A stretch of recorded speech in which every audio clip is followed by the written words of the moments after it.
Welcome back to Stories by You. It's been a while since we've been on this channel, and we do have ourselves a very special guest from California on her birthday. And she is going to be sharing her amazing story, reliving her brother's life back in Tehran, Iran. It's actually, this story would be great, very close to my heart, as well as I'm also from Iran. Her name is Sarah Fashandi, and she's the author of Message in a Matchbox. And she had left Iran in 1977 to pursue her education, which really comes back from her parents, her mom specifically, how education was really an important factor in their lives. And she modeled that, and she wanted that for her children. Just wanted to make sure that you guys will also understand that she pursued her education at Ohio State University, and she earned her master's degree in biochemistry. And she started working in California, where she resides recently, as a scientist, developing tests for medical device companies. And also she expanded her role into operations. As a senior commodity manager, Sarah ensures the end users and the healthcare industry receive quality products for patients' diagnosis. So we welcome you, Sarah. Thank you so much for being here. Thank you for having me. I appreciate it. What inspired you to write Message in a Matchbox? During a summer of 2006, we were I was in a family reunion with, the entire family. And my brother told me that his childhood memories, which I had not heard before. And as I listened to him, I felt that we grew up in two different households, because my family was better off by the time I was born. And my parents had 8 children. And when my brother was born, we were less fortunate. And then I asked him to, the stories that he told me, they were very heartfelt, that I suggested we should write the stories just for the family. And, that's how the project began. Talking to you a little bit at Barnes and Noble and knowing the story, I understand that this book is particularly special to you and your family. And as you collaborated with your brother, Mohsen, how did that collaboration come about? And how did you start writing the story to connect with Mohsen, to really understand the roots of whatever happened in his childhood? Mohsen lives in Chicago. I live in California. So we talked over the phone. As we started the project, we started talking over the phone several hours every day. And so that I can capture the details of each of the stories. The 2-hour difference also didn't help, because I work full time. Sure. And my brother sleeps very early in the evenings, like around 8 p.m., because he wakes up at 4 a.m. So we had to collaborate together to be able to talk every day. And as I was writing the stories, I realized that my brother his perseverance, behind. I learned that it's the perseverance behind his success that made him the man he is today.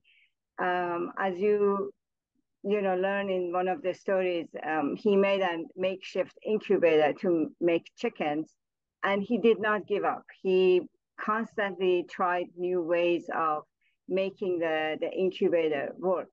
So I learned that, first of all, he's not embarrassed to tell people that he was raised in a less fortunate family.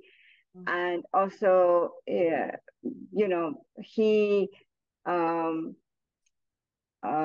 then I got to know him better too. For example, when I see him stare at something with a smile on his face, I can tell what he's thinking of. For example, we were at a book event in Mendocino, California, and they had goats in the background and horses. And I noticed Mohsen was staring at the animals with a big smile on his face. And I knew exactly what he was thinking. And I said, "You're thinking about the village that you served at the military, aren't you?" And he just looked at me and nodded. So, Oh, that collaboration between the two of us yes. made us so close that I can read his mind sometimes.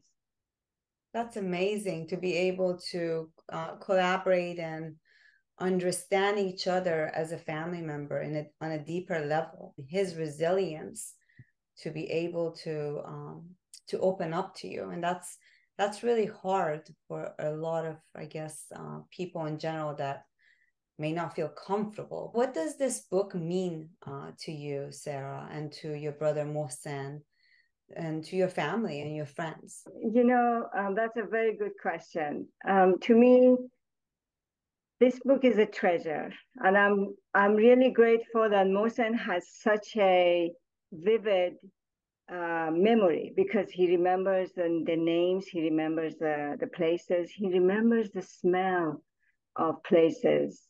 So that made it much easier for me to capture the scenes and make actually it made me feel where I am. While I was writing the stories, I felt like I was him. I was moving around in the alleys with him as I was writing. I was experiencing the same the challenges he was having. So um, I and while I was writing it, I also felt like the children of the family have to read this book to know that their parents have gone through so much in life. Nothing was handed to us on a silver plate. We encountered many challenges in life. So I wanted to pass that especially to the children in our family, and hopefully to the children of immigrants from all walks of life. Knowing and exactly what you're saying, because I'm also from Iran, where people have never lived in your shoes, like, to know what you've been through. Exactly. A lot of people see what they see as they see today. Yeah. People don't understand the challenges that came before that, and how long it took, and how much suffering, and leaving your hometown is not an easy thing, and be able to adjust and compromise. Right. Yes, exactly. This really leads me into my next question, that, being here, I came here 84, you've been here before me in 77, being here as long as we've both been here, and you hear the challenges that goes between living here in US, where you do come across people that really don't understand what it's like to be an immigrant from another country, and really listening, I think, in our culture is an issue, where people don't want to listen to stories. And that's another important reason is why this channel is close to my heart, where people can come to this channel and share their stories. So tell me a little bit about, like, this book, Message in the Matchbox. How does it help us with bridge between the gap that we have with Iranians living in the US and Iranians living in Iran? So, as you know, you came much later than I did. You probably came, not probably, you came after the revolution. I came before. So there were, I believe there were two waves of immigrants. One was before the revolution, which includes me and my family. The other one is immigrants such as yourself that came after the revolution. So for me, when I came to US, the intention was really for me to get a higher education and go back and serve, get a job at my own country, and then also be able to serve the country with the skills that I had learned in US. And then, people who migrated um, after the revolution, they just came because they sort of did not want to be in that environment anymore. I don't want it to be political, but that's my personal opinion.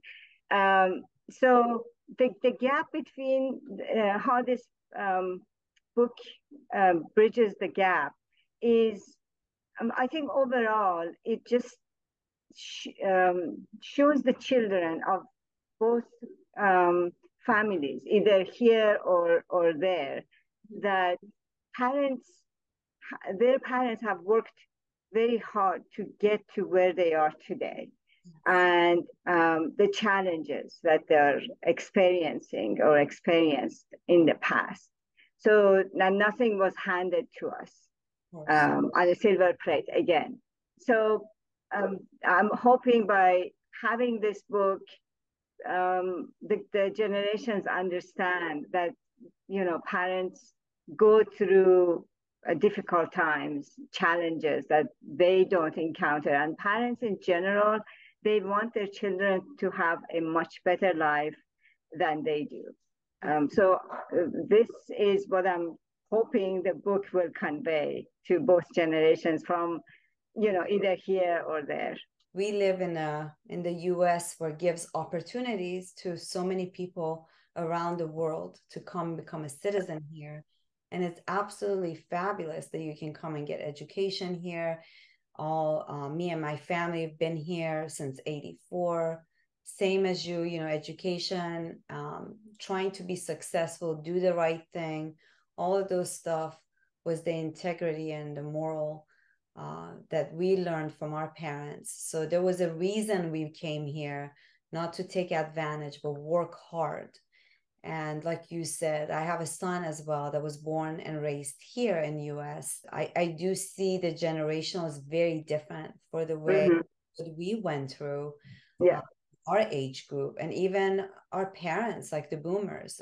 So I think hardship, it's different generation have their own hardship, and we went through ours with the revolution, and there's so many other countries are going through that, the war and stuff. Like you said, this is not a political talk, but it's basically awareness that we all want to come together as people, no matter where we're from, to sort of understand each other's stories.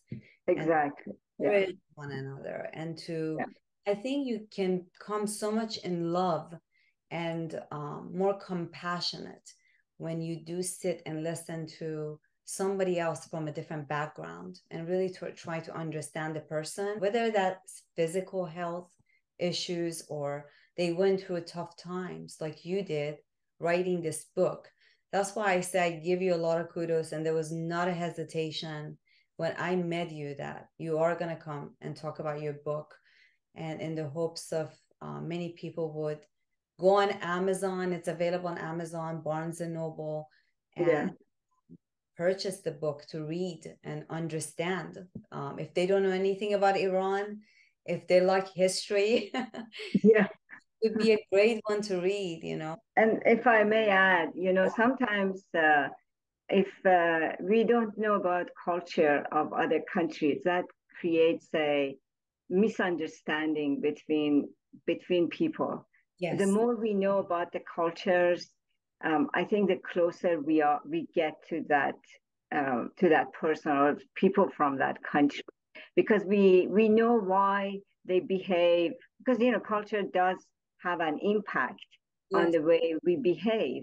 So it clarifies why we behave the way we do, and it takes away the prejudice, you know. And the more we understand each other, the kinder we become to one another, and the prejudice hopefully will be removed, and we can all live in a harmony together. And that's, you know, the culture is in the book. People learn about the culture of the book by just reading the stories. How family dynamics, they work together, works, you know, what the culture is when somebody gets married, what is the culture back then, you know, how do a young guy and a young girl, they meet, and how is the family involved in that. So it explains it through a story to the reader. So they understand, it's actually, they're unique, and it makes people understand where we are coming from. And I'm hoping by doing that, um, the understanding level, the prejudice will lessen.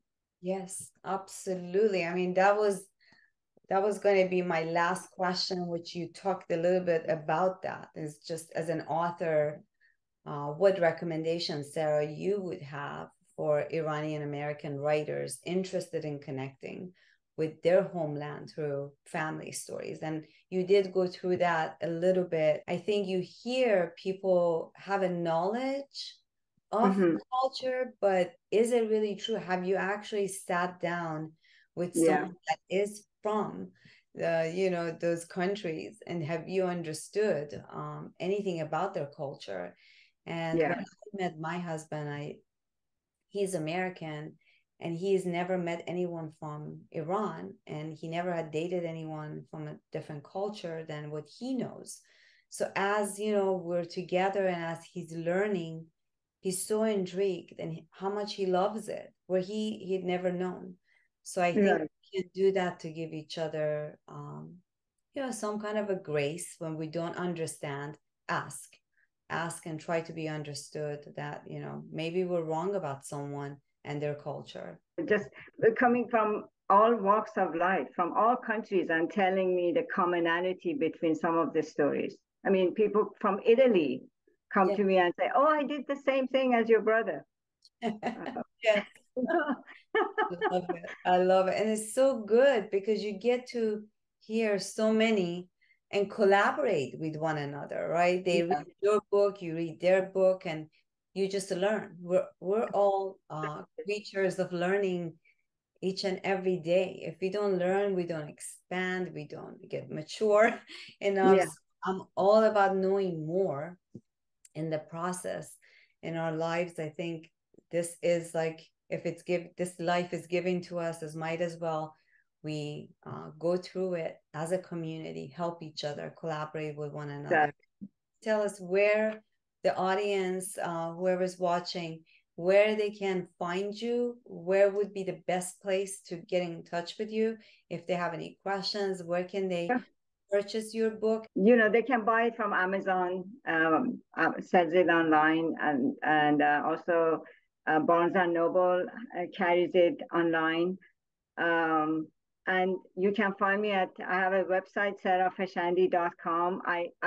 I post cool stuff, the coolest stuff you can ever find on Yeah. my Instagram, Tales from Iran. I have hired an illustrator. She illustrates the portions of the stories. They're wonderful. I even watch them, and I've written the book. The She just takes portion of it and shows how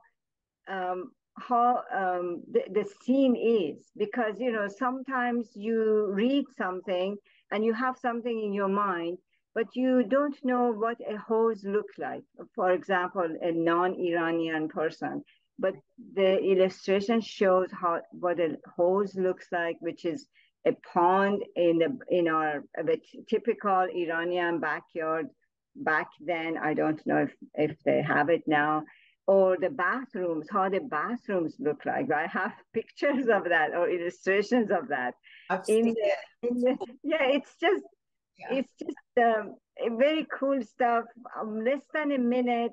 I have somebody who reads portion of the book, and then the illustrator draws it, and it's wonderful. I have had so many views of I think I get the most actually with the illustrations. So Tales from Iran is the Instagram. Please follow me, and a lot of cool stuff about what's happening with and sometimes food. We put house. We make certain food. I actually have someone just makes a food and sends it to me, and I post it. Wow. So yeah. Amazing. So that's there goes social media, that we can take that social media into doing positive things for our world.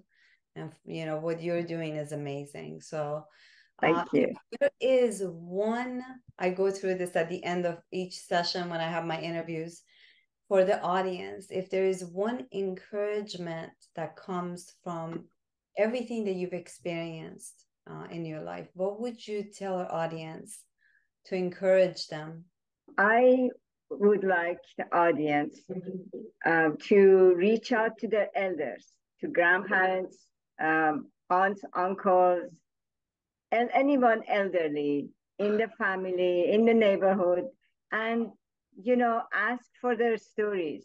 You will be surprised what you hear, and the connection, the bond you will develop with that person is priceless. So that's and I'm hoping people, by reading this book, it'll encourage them to do that, because once they're gone, so will their stories, and the precious memories and the experiences will be gone with them. That's a great, encouraging word to say to our audience. And I hope and pray that everyone that just listened to this podcast, that if they have any questions, whether they want to contact me, I can get you in touch with Sarah. Please make sure to get her book. I will have all that information into the comments. We thank you so much, Sarah, for being part of this podcast. I would love to bring you back and we can talk more. Thank you again for having me. I really enjoyed our conversation. Me too. You're a blessing. Thank you for all of our audience. Thank you for your support and love. Please don't forget to subscribe. If you've enjoyed this podcast, please forward it to anyone that can be encouraged and something they want to do based on what Sarah did. Everyone's capable to do anything that we put our minds to, and can do whatever you want to do if that's something you want to do, and there are people to help you in the community to get those accomplished, just like Sarah did with her brother Mohsen. Thank you everyone in our audience. You guys all have a blessings. Until next time.